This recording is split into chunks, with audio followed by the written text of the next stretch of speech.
Ladies and gentlemen, welcome to Pod Tiki. You guys that are hearing this on the audio, on whoa, never mind that. All right, let's try that one more time. Damn, now I got to get video editing software because you guys watching the video are going to see this because I don't know how to do all that. So, um, this is like seriously round one of video content. This is the first video of the podcast I'm ever doing. Like, that's not like an Instagram live or something like that. So, you guys are getting behind the scenes, behind the palms with Tony. All right, I'm gonna try this again. Ready? Ladies and gentlemen, welcome to Pod Tiki. My name is Tony. Today, once again, we are doing a little bit of a special episode. This is our end of the year or beginning of the year recap slash projection show.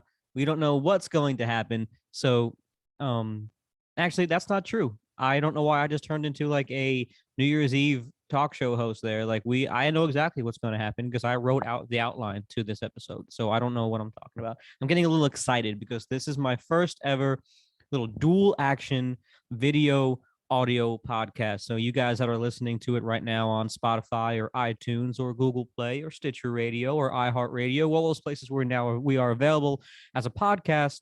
I'm trying to branch out a little bit and get into this whole YouTube thing, right? I don't know if it's just a fad. I've heard about it. I'm not sure. I think I'm about like 20 years late on the game on this, but yeah, I'm just gonna start doing videos. I have my videos that you guys that follow me on Instagram have seen me post, and I'm gonna be putting all of those onto the website, onto the YouTube page. The YouTube page literally has nothing on it right now. If you're watching this on there, this is the only thing. And if you're listening to this and you go there right now, hopefully this is up. If I can figure all that stuff out. I know it's not very hard. I've done YouTube stuff in the past. I just haven't done it for Pod Tiki, and I don't really know why. I just was focusing on the podcast and getting the Instagram following going. This was supposed to be a like a fun little side hobby, which it still is, but it was never meant to like for me to try to make it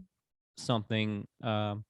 It was it started before quarantine. Actually, I had the idea of doing this before COVID hit, like the summer before actually.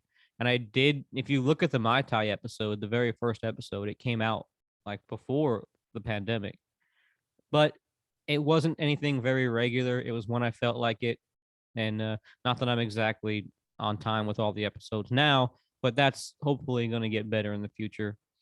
But yeah, it started out as a playtime hobby, something to do to kind of for me to keep my writing chops up while I indulge in my hobby. So um here we are, and I'm now having to look at this and say, well, this hobby has turned into something that I kind of want to grow and get serious about. So uh there's so much stuff I want to do. I want to make the product better first. First and foremost is always going to be the podcast. That's going to be my baby, my little child, my brainchild right there. So what I want to do this year is really jump up the audio quality, production value wise. I mean, I can get some new mics. I can get you know I as you if you're watching this, you can see I definitely need some new video equipment, as I'm using my laptop camera right now. But I really want to jump up the production value. I need to get an intro and an outro, maybe some drops. I have a board upstairs that I'm sure I can get a drop, a sound machine for, something like that. To I don't know. I mean, it's not a live show. I can produce it later. So I'm I just want to figure out a way to make it a little bit more professional sounding. Um, at least with an intro and an outro. I know a lot of podcasts out there will try to go too far with like inserting sounds here and there, and if you don't have a separate producer doing it while you're doing the show, like it kind of uh sounds forced. like it sounds like you put it in later and it was a pre-planned type. I don't know, but I digress. Um, for you guys, for people who maybe never heard of me, or you, let's say you are on a long road trip and you've really listened to all of your other shows, and I am the last thing on the list that you usually skip over, but because you went over all of your other content, you're now putting me on. You might be in the car with people who don't know anything about Pod Tiki. So, Pod Tiki is a podcast in which I research the history, the people, and the recipes behind our favorite tiki and tropical cocktails, a genre which I have dubbed tropiki, and also anything that is tiki adjacent. The Venn diagram of tiki is very widespread. It crosses over lots of different areas. The idea of tiki in general is not just for me, for me, for me, um, it's not just thatched roofs and totems and mugs and all that. You could, it's the idea of starting something from your head the way that you see it. Paradise, Exotica. Um, when Don Beach and Trader Vic started this, along with who's the guy that started the luau and all, like so many people had influences besides just Don and Vic.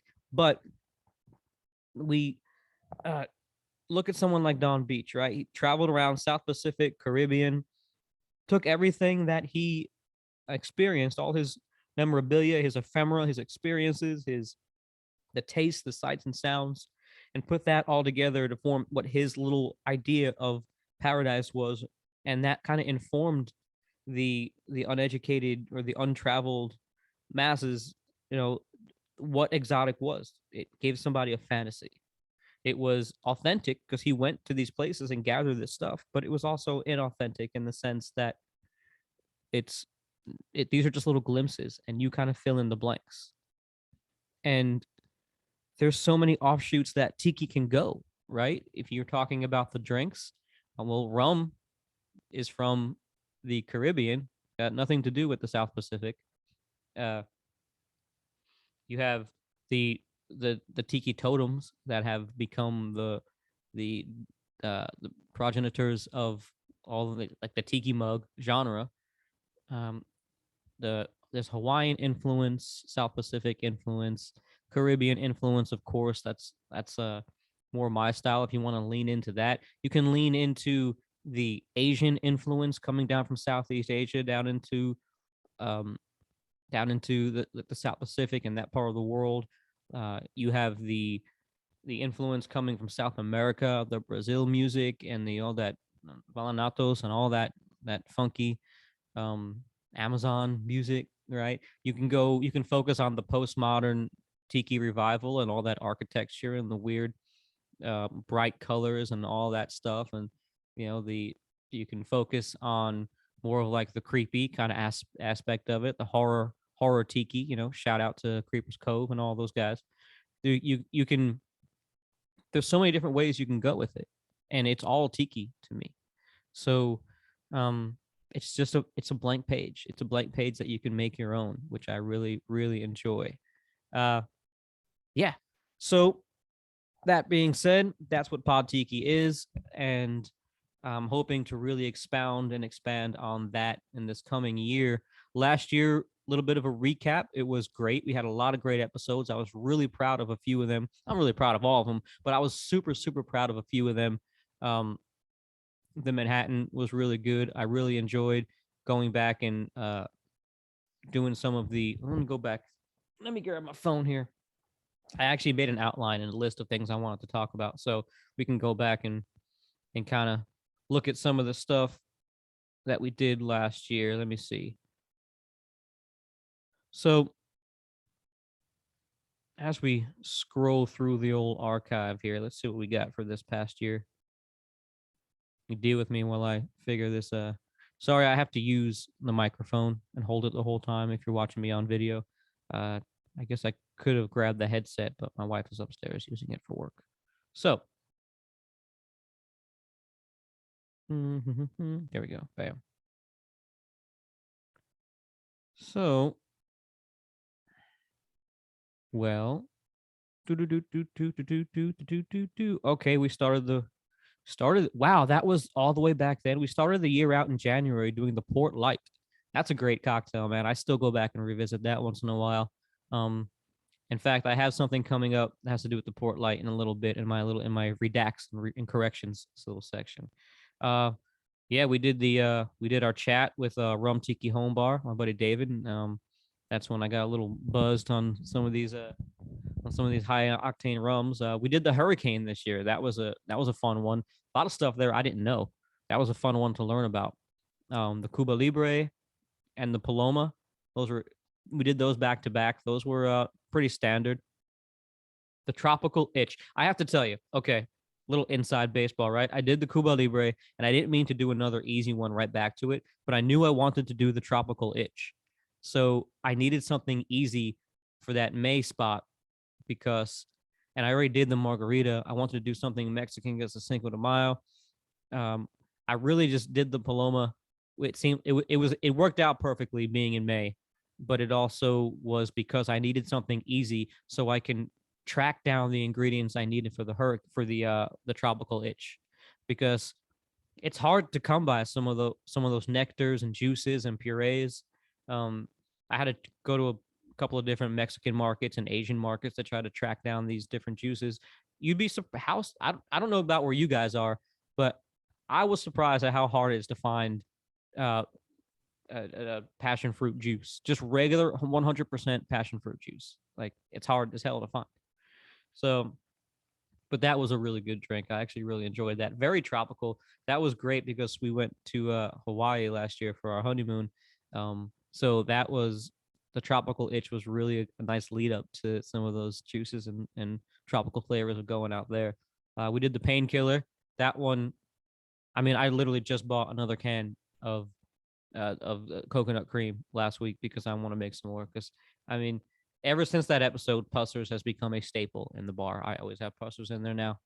Um, it's a great filler and drink for. I feel like when something asks for Demerara rum, even though like I don't know if everything from Guyana is considered Demerara. It's got to come from that river valley or use that particular sugar.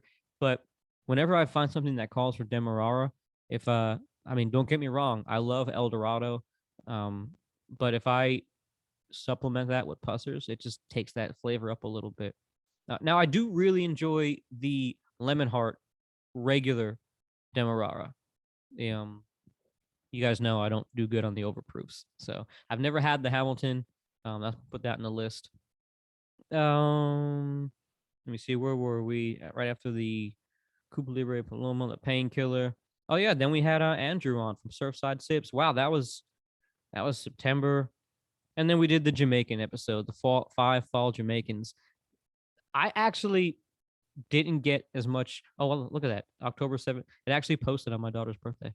Um, I didn't get as much feedback on that as I was hoping, but that's how it goes, right? The things that you're most proud of are the ones that, that people don't seem to latch onto as much.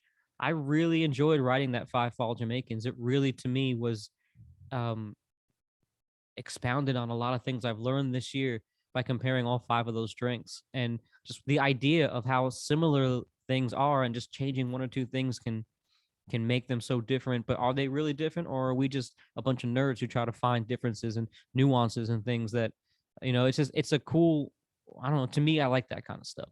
I like the idea of picking the genre apart sometimes, but then other times saying no, screw it, just do it because that's the way it's always been, and who cares. Like that's, you just do it because it's fun. We're all trying to have fun here. Stop it. That's why I that's why I have a $65 bottle of Hampton, and then I also have a I think a $15.99 bottle of Bacardi Silver over there. Like you're not going to convince me that everything doesn't have its place. All right, it's supposed to be fun, so everything has a place for it to be used. Um, the Manhattan was the next one. that we did. And of course, the December episode was our chat with Privateer Rum, Andrew from Privateer. So we did cover a bunch last year. I want to do a better job of getting a drink a month out on a more of a regular basis. So it's recorded at the same time. First 2 weeks of the month is research. First 2 weeks of the month, research. Third week, writing. Fourth week, recording. It's just,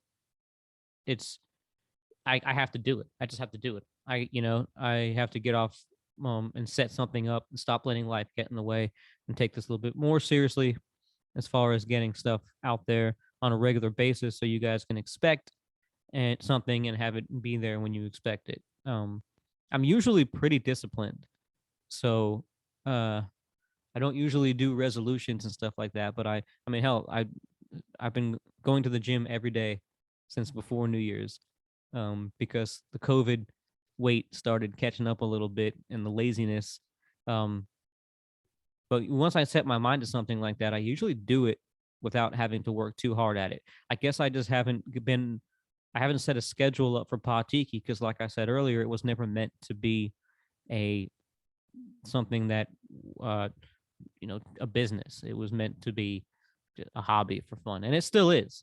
But I think that it's time. I've gotten enough feedback and enough people that like it that I think it's time to grow the network and maybe turn it into a network of people that are listeners and fans of the show and friends of the show, and try to I don't know, try to make something.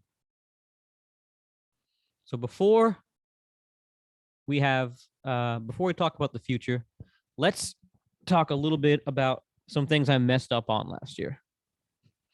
You have always heard me on a couple episodes talk about how just go ahead and buy the store-bought grenadine. It's not going to make that much of a difference when you only use a teaspoon at a time in a drink. Well, I have to eat my words because I used the Smuggler's Cove recipe of 1-to-1 pomegranate to water to make my own grenadine. And I can say that it definitely is a lot better than, even in small amounts, than the store-bought stuff. So I have to eat my words and drink my medicine, and a spoonful of grenadine homemade will definitely help the medicine go down.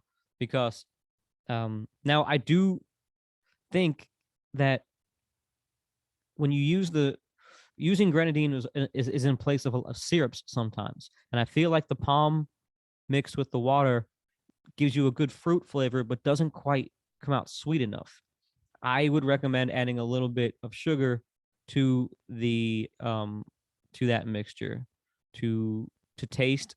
I guess I don't know what you would even do. I don't think you need to. It doesn't need to be as a full even match, but maybe a quarter. If you're going to do a cup of juice to a cup of water, maybe do a quarter cup of sugar in there too, just to kind of sweeten it up a little bit. I feel like a lot of drinks that use it. Well, first of all, let me see anything that I've made with the homemade grenadine, especially the El Presidente. I went back and I ragged on the El Presidente when I did it because it wasn't my favorite cocktail.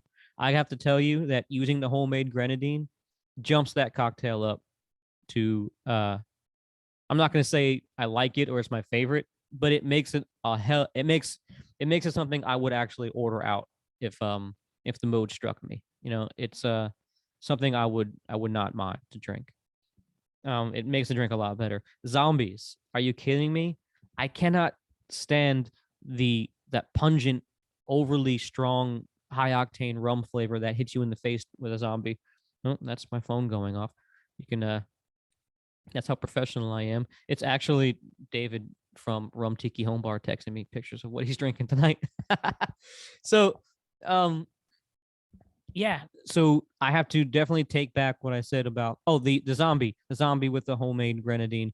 That's where I think it needs a little bit of sugar because it's still like that pungent, over the top, bitter funk between the Pernod and the cinnamon and the overproof rum. Like I think a little bit more sweetness will help that grenadine out. But it definitely adds such a much better flavor. And the port light, are you kidding me? The port light needs a homemade grenadine, and I'm so embarrassed that the drink I made 2 drinks last year that called for grenadine that I messed up on and didn't use homemade. So that is the first redact. The other one is when I did the painkiller episode. I am not I don't really spend a lot of time on making sure I get pronunciations right. I am an American. I'm a United States American. I have a United States American accent. I grew up. Well, I was born in New York State, and I grew up through most of my childhood in Florida. My teenage years, my 20s in Florida. Came to Tennessee later in life, but I have an East Coast American accent, and so I'm not going to go out of my way to try and pronounce words and with an accent that I don't have. I kind of find that disrespectful. I understand there are things that if I'm in the cigar world and I like to smoke Maduro, so I'm gonna say Maduro the way I hear other people say it. The same way that if I was growing up in my house and I heard my parents using Italian words, I would say it the way they say it. I know it's not always correct, but it's that's.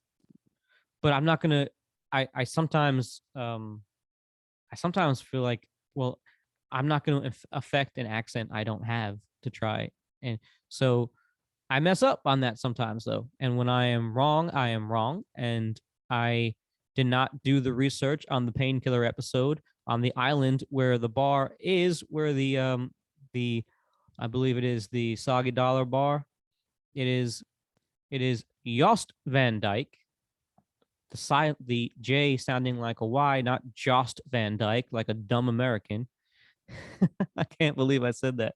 But next time I will do my research on places, and I should have known that because I speak a little bit of Spanish, and I should know that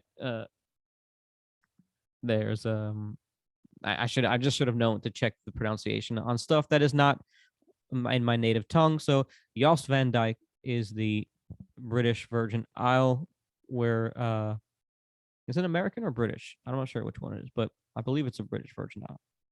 But anyway, that is where the Soggy Dollar Bar is, where the painkiller was invented. So sorry about my mispronunciation. I would say I'm doing the best I can, but I can do way better. The last thing, let me see that I have to, the Planner's Punch. Now, this was actually a couple of years ago. This was in the first year I did Planner's Punch. And I did the Planner's Punch. I did the research. I skipped over the basic recipes. No, that's not true. I did the standard recipes from I think it was Potions of the Caribbean and all that. But the one I chose to post, the one I thought was the best, was the IBA official. I think that's the International Bartenders Association. And I still think that's an incredible drink. If you ask me for a rum punch, I think that is, and a Planner's Punch, even, like, I still think that is one of the best recipes. And who's to say it's not authentic, because most of these tiki recipes were based off of punches, off the idea of the 1 is sour, 2 is sweet, 3 or 4, blah blah blah blah blah. So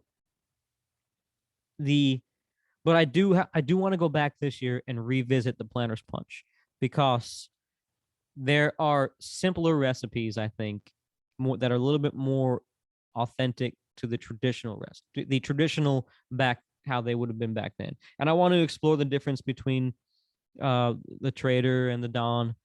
And doesn't that sound like the Trader and the Don? It sounds like a mob movie. But there was I want to explore some of those differences. Even within themselves, they had different versions.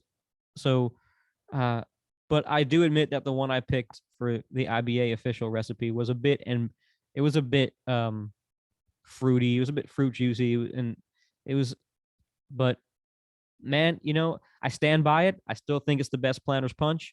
Is the IBA official, but I am going to go back this year and try to revisit punches and try to get maybe do a little bit more of a traditional take on it and see where that leads me. Yeah, it's just maybe something more akin to what would have been back then. But then what are we doing here? We can't just make everything traditional, right? You got to expand a little bit, but then again, you also don't want to expand so much that, or experiment so much that it becomes so far from what it was meant to be. I don't know, man. I throw my hands up. I don't know I'm here on this ride with you guys. So I also am thinking maybe I'll save this for next year, or the year after, because I don't want to revisit too many old things in the same year. But if I need a filler episode, I might go back and revisit the Mai Tai again. We did one episode on the Mai Tai, and I really didn't know anything about except what I was able to glean from a novice perspective and a couple of web pages. Then I read some books, and I went out and traveled, and I tried different ones. I started making them at home, and I went out and did an episode called, I think it was called Mai Tai Revi, and it was like a revised Mai Tai. And I think I think once again it's time to go back and do a Mai Tai 3, because a Thry Tai. It's time to do a Thry Tai, because uh because there's not only is there so many ways to arguments or ways to make the Mai Tai, but new information is coming out, that I've just discovered this last year, new to me anyway, that the the Martinique rum that would have been used back then would probably not have been agricole. It would have been a molasses-based Martinique rum, which would make the Denizen Merchants Reserve pretty much what would be akin to the rum they would have used back then. That to me makes the best Mai Tai with the Latitude 29 orgeat syrup. I would like to add like a little bit of I wish I had like a little bit more of a funkiness to it. I wish that Jamaican came out a little bit more, because if they were truly using a Ray and Nephew, I feel like it would have had a bit more funk than the Merchant's Reserve does. But I mean, you can fix that easily by jumping a little Ray and Nephew in there. So I definitely lost my train of thought because I got to daydreaming about Mai Tais. I'm sorry, guys. But no, so the Mai Tai, I also want to kind of reel in the idea of trying to figure out what the original one was, and maybe explore some of these variations that are not traditional. When I was in Hawaii this past year, they make a Mai Tai that is not from a mix. It uses fresh juices and good rums, but it's nothing like the Mai Tai that we would have here. It's very much that classic boat drink Mai Tai with the rum float, the dark rum floater on top and all that. Very much like what I used to make when I first started making Mai Tais before I found out what it was supposed to be like. Well, they that is a drink. Like that is a version of a Mai Tai that some people think of when they think of a Mai Tai. And if you go to Hawaii, that's the Mai Tai you're going to get. Even in the Tiki bar out there, Tiki and Niki, shout out, love that bar.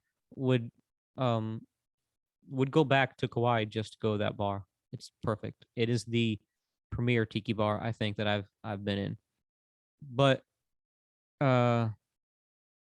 even all the drinks there were perfect. The Mai Tai wasn't quite what I expected, but it was better than all the other Mai Tais on the island. It was the best attempt at making like a Trader Vic Mai Tai. But I digress. The other Mai Tai that I really want to try to see if I can find a recipe for is that old school Chinese restaurant Mai Tai. Now, you guys know what I'm talking about. I was a kid in the 80s. I remember going to the Chinese restaurant or the Mongolian barbecue or something like that with my parents. My mom would order a Mai Tai, and it came like pink almost, with a on the rocks. No, I know nothing about it. It must have had all light rums in it because it was a very light pinkish color. And I just remember that being what I thought a Mai Tai was until I even got into Tiki. So I would like to find out, like, if anybody out there worked at one of those old school 80s Chinese restaurants that made that pink Mai Tai. I want to know what that recipe is, and I want to try to recreate that. I just think that'd be kind of fun, right? Because we can argue all day over which rums are the best to make a Mai Tai. You want to, I mean, I don't know. The best Mai Tais I've had was probably well, I've tried a different couple of syrups. The Latitude 29 is my favorite over the other popular one. If you guys pick up what I'm putting down, there's another very popular brand out there that I just like. I don't know. I think it's still too sweet, so not enough almond flavor. It kind of thickens the drink up too much. I would prefer the Latitude 29 and the Denizen rum, the Denizen Merchants Reserve. That makes with the of course the orange curacao from Pierre Ferrand. That makes an incredible Mai Tai. The other one that I think is on par with that is the Latitude 29 Mai Tai with the Appleton 12 year and Clement Fisop. That makes an incredible Mai Tai too. If I'm looking for something without agricole, a little bit more, you know, maybe what the original would have been like, I go with Merchant's Reserve. If I'm looking for something with the agricole, I think the Latitude 29 is the best one. Bam. Those are my two favorites. No one's going to convince me otherwise. So, or there's a really good, how about Myers and Mount Gay? Or if you want to step it up, you can do Appleton 12 and I don't know, like a real McCoy 5 year, something like that. A Barbados rum and a dark Jamaican, Karuba or something like that. And I stick Appleton 12 in as a dark Jamaican because it's the only real like sipping rum that I count as being a dark. When you say dark Jamaican, I'm talking like Myers, Karuba, a black blended Jamaican rum. Yeah. So I think it'd be fun to kind of balance the jump into the Mai Tai and take some of these different versions. I mean, because a Mai Tai is like key lime pie, right? It's like the search for the perfect piece is futile. So, but you got to keep on looking. You can't stop looking because if you've had one, you want them all. So, yeah. But maybe it's supposed to be malleable, right? Maybe it's supposed to be maybe there's not supposed to be a best Mai Tai. So Ultimate Mai Tai on Instagram. I love seeing your travels, and your experiences and stuff. But you know, I hope that the search never ends for you. Like I hope it never ends for me because it's too much fun trying to get there. What else do I want to talk about before we jump into? Let me see. I'd like to do better on. I'd like to do better on interaction on other sites. I'm on Instagram all the time. If you guys are following me on any other place, Instagram is where I'm at. Pod_Tiki. That's where you can find everything that has to do with the podcast. My personal page is Rum_Poet. That's more like cigar, some family stuff, some travel stuff. That's more like my personal page. But I rarely check the sites. I get notifications when stuff comes in and I try to answer every comment the best I could. I don't have that many yet where I'm getting overwhelmed. Maybe someday I will. I try to answer or at least respond or like or something with every comment I get. But I don't check like iTunes and stuff like that I don't get notifications from. So I need to do a better job of checking those and going to their like user portal and seeing if I get any if I have any comments. So first I have to figure out how to do that. And then I got on there. I can figure out how to check my stuff. So that's one thing I want to do better on this year is a little bit better interaction. I don't want my whole life to be on social media, like all my free time, but I probably can do a better job of even when I don't post, I can go back and comment and do stuff like that. I try to do it whenever I can. People that talk to me, I don't do a good job of reaching out to other people and commenting on their stuff and following them. Here's a thought. I was taking these notes during Christmas time, and I always got mad at A Wonderful Life because to me, I was always like, oh, you dummy. Like, you were going to go travel the world. You were going to go to like all these places. You could go to the Amazon and Europe and Africa and safari and all this stuff. And even before, like, and you can't say, well, he stayed back for the girl. No, he met the girl after. He was about to leave. It was the bank that kept him there. Some obligation he had to his family to take to, like, I just been like, man, you're gonna throw your life away to stay in this dumpy old town? Like, I never thought. I always hated the end of that movie. But he, like, what changed? It's still a dumpy old town. But I'm having a little bit of a different opinion now because he is the richest man in the town, right? Like, even before he loses the money, he is like, he has his own like construction, like his own like a contracting, like his own loaning, like he owns this neighborhood, like he loans the money for all these homes and everything. Like the neighborhood that those people are living in is like named after him, right? So it's like he he's he's got all these people houses. Even if he lets them go and float on stuff, there's so many, like everybody in the town is going through him, right? So like he's rich. So okay, stay, take care of the business, get your money, and then you can go later on in life, do all your travels, right? Take the kids, the family, everything. My whole thing was like, oh man, you can't settle down and work your whole life off and never travel, because then you're not going to be able to do it later. It costs money. You have responsibility. But I didn't take into consideration that he's rich. So if you're rich, you can do whatever you want whenever you want. You can go on vacation when you're, take the whole family with you, whatever. So I've kind of changed my mind on A Wonderful Life based on the fact that he's rich. So there you go. Let me see. All right, I guess now we're getting into what I want to do. What I want to do in the year coming. The biggest thing I want to focus on this year, more than video, YouTube, more than social media, I want to open a store on the site.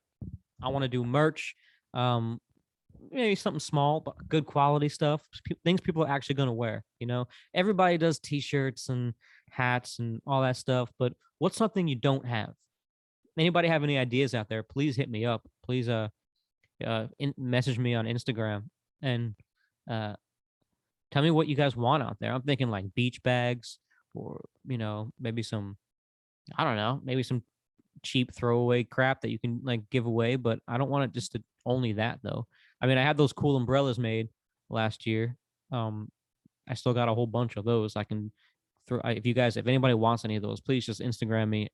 But I ask you that if I'll send you some out, but you have to post them, promote the show. I'm sending you this stuff so that you put it online and promote the show. So please do that. If you get them, I'll send you enough where you can keep some. So I can always put those into like 10 packs and sell those. Maybe some kind of hat or beanie. There's not a lot of winter tropical wear. I'm in Nashville, Tennessee right now. It's like 45 degrees outside. This is the only long sleeve kind of tropical shirt that I have. Maybe there's a market out there for maybe a beanie with the logo on it. Maybe I don't want to give away too many ideas here because I got some ideas, but there's a market out there for other stuff. Yeah, so that's my main thing, is to try to open up a store. I use Squarespace as my website provider, so I'm hoping, I know they offer a Shopify or whatever that's on there. So that's my goal for this year. If I don't do anything else, I want to open a store and at least sell some, like get some merch going. So there's that. The YouTube page I'm starting. I mentioned that at the beginning of the show. I want to start doing a little bit more video stuff. I do the videos that accompany the episodes that I record. The visual, how to make a drink. I'm gonna do some more of those. Yeah, and the last thing here is just that I want to get done this year is I wrote a book. I wrote a book a couple of years ago. It's called Hell or High Tide. I don't know if the excerpt is still on the website. I have to go check. But I have been shopping it out for a couple of years. And when I say shopping it out, I've sent query letters out to publishers, maybe 3 or 4 times. Like I'm not thumping it. I don't really have time to be a part of that many scenes, Like I'm in the music scene, I'm in the podcast scene, I'm in the Tiki scene, I'm in the book scene. Like I can't be a regular at all these places and promote myself at all these places. So I'm looking into a self-publishing option. I never really expected to to like retire off my first book. But it would have been nice if one publisher would have picked it up. But at least I can say I wrote a book, and it is about it's about a guy who travels to the beach, just falls in love with it, decides to stay, gets wrapped up with some curious fellows and some people, gets himself wrapped up in a situation. Maybe he uh, can't. It was a little bit over his head, and now he has to figure out how to get out of it. It's a little bit of an action. It's action, travel, literary, like a lot of booze, a lot of of course there's a love interest, of course there's a lot of scenes, a lot of tropical scenes, and dealing a little bit with here in Nashville and then down in Florida. Takes place in Cocoa Beach, um, and in the end, his knack for luck kind of just helps him out. He's a character who's always kind of fallen into things his whole life, and this he decides to try to take charge and steer things, and he kind of just ends up falling into stuff in the opposite direction, in the wrong way, and now his knack for getting himself out of stuff has to comes in handy. And there's a cast of characters in there, and I always fail on how to. I have the actual theory, the I'm having a brain fart right now, guys. It's 6:30 at night. I'm not even drinking any rum tonight. I'm actually having an espresso that I forgot I even had over here because I need to get the blood flowing.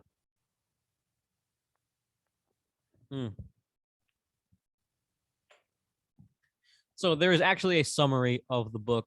I have written down somewhere. I could have read it to you. I don't have it memorized. Anytime I have to explain my work off the top of my head, I get like super stumbly over my words and everything. I don't know what I do, guys. I just do stuff. I do a podcast about tiki drinks. I write about a guy who lives at the beach and goes on adventures and drinks too much. That's pretty much what I do.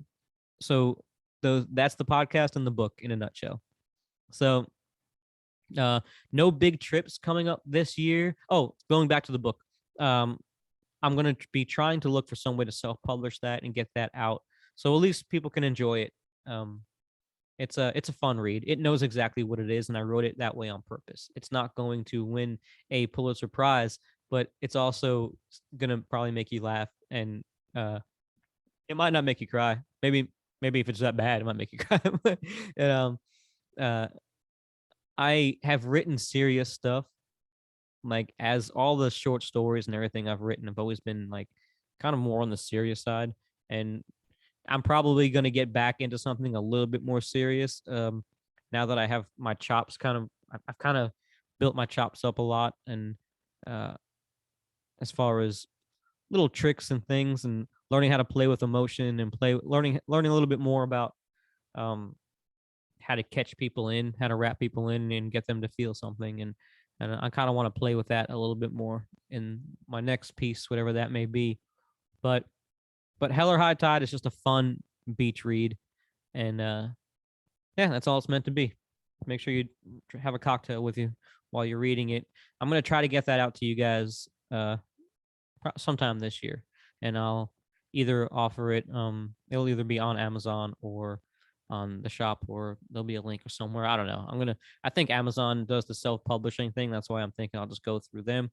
But I'll let you guys know when that is closer to being to fruition. So the last thing I want to leave you with is that it wouldn't be an episode of Pod Tiki if I didn't mention at least one drink. And I made something up. Well, I didn't make it up. All right. I've been tweaking with stuff. I've been making my own syrups a little bit more. Been making. I haven't really got into too much of like the weird stuff, like like infusing this with like let's take like vanilla syrup, right? Like, vanilla beans are super hard to slice up and make, and then you got to boil them and strain them and all that. Like, that's a little bit further than I'm willing to go. I'll just use the vanilla extract. It's good enough. But then again, I said the same thing about the grenadine and I changed my mind. So maybe I'll change my mind about fusions too. But for now, I keep it pretty simple with the homemade grenadine, homemade simple syrup. I still use the 1-to-1. I think is the best. Demerara syrup. I use turbinado sugar because I really uh, I don't want to spend. It's hard to find Demerara real Demerara sugar.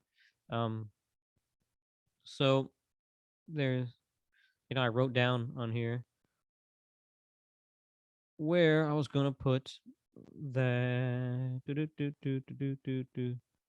well, of course in here I can't find it now because that's just the way that my notes are going. Well, I came up with a riff on a zombie that was supposed to be a let me see, it was supposed to be a zombie that was approachable. It was an approachable zombie.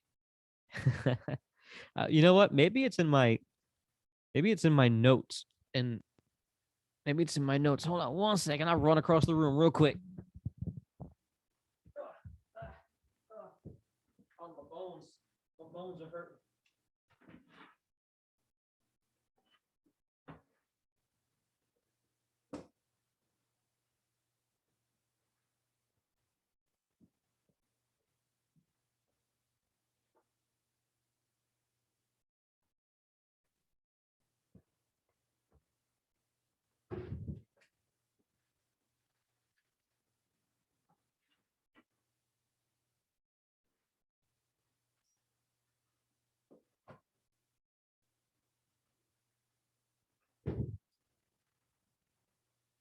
All right.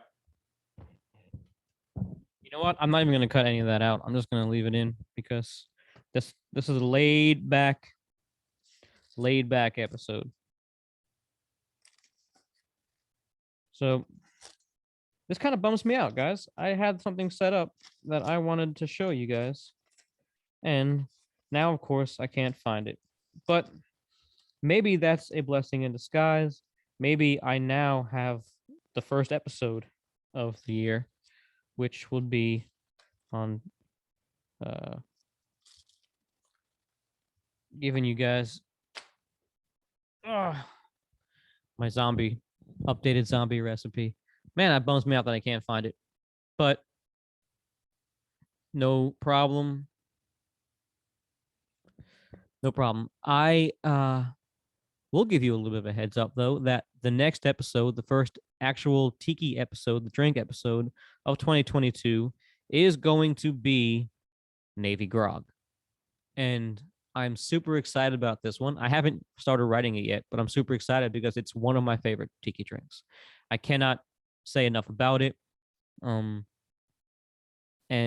that's where I'm going to leave it because I will say enough about it when the episode comes out. I'll just say that it's one of my favorites in all its iterations. One of them we've kind of already covered already.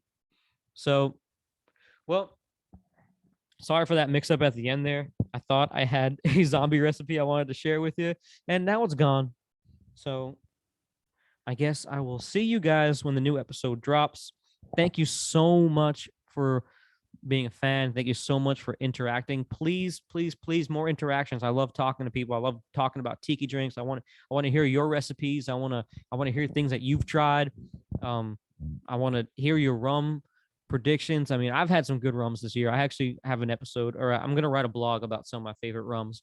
But off the top of my head, I got a bottle of RL Seal. That's super, super butterscotch, like caramelly. Still a little bit of an alcohol burn. Still got to put some ice in it. Man, rum of the year, Appleton 12 might be my rum of the year, or Diplomatico Exclusiva Reserva. Oh man, that is a sipper right there. I love that rum. But I mean, the Hampton 8. I can't say enough good things about that. But let's also not. I'm also not going to sit here and throw $65 bottles at you guys. Like the Denizen rum is a $30 bottle. That's probably my standout of the year for mixing. And the Pussers, I was just so surprised by that. Probitas, that's a great rum for around $30. How about Real McCoy 5-year? Can't really go wrong with that. Was not very impressed with Clarion's The It truly is the mezcal of rum. It's a little bit too much for me. If I want that, I'll just get a mezcal. Um, it does have a little bit of that agricole flavor, but so does mezcal. Really, I don't.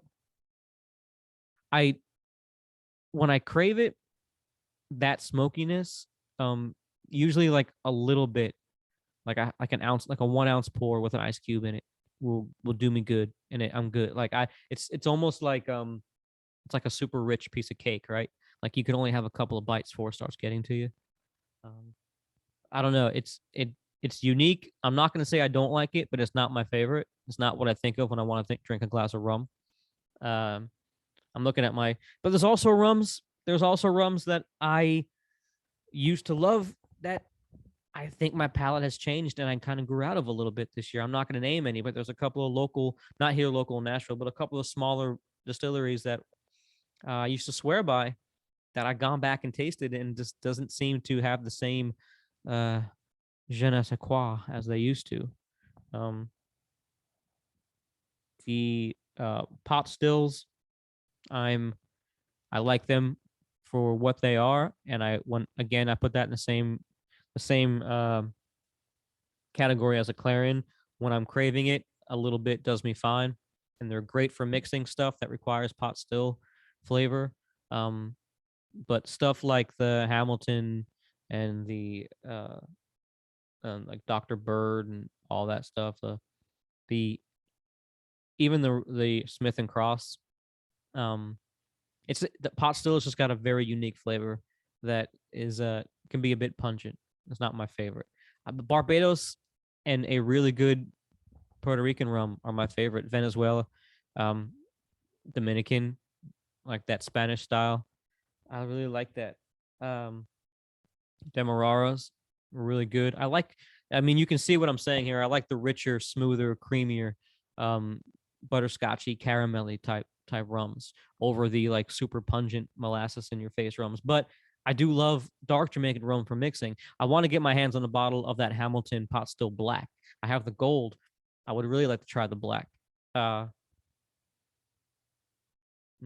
which is surprising me that I love the Hampton so much because it's pot still, but it's so smooth. I don't even need an ice cube in that. Um, Want to get some more agricoles this year if I can. Oh, how can I talk about the rums I had this year without mentioning the Kohana?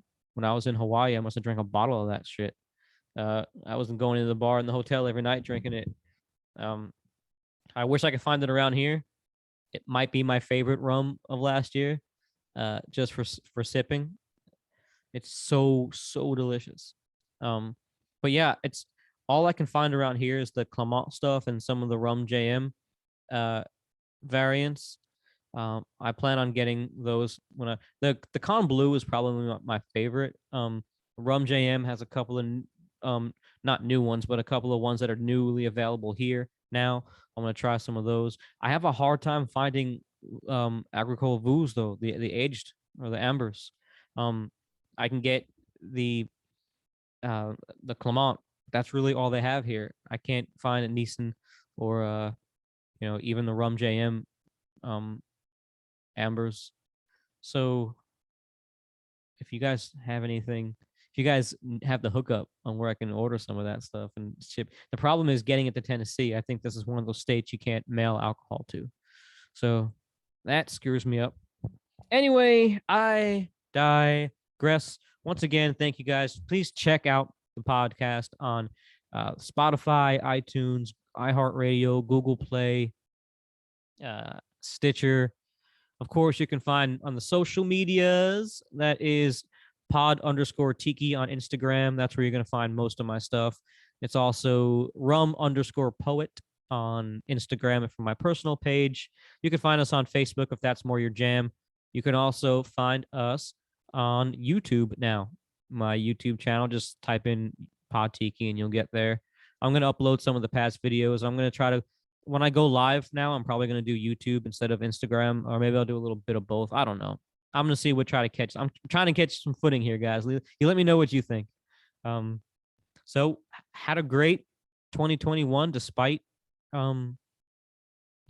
despite the fact that The pandemic is still kind of going in and out, up and down. The roller coaster we're all kind of going through is still kind of bobbing and weaving and swaying and porpoising along through life.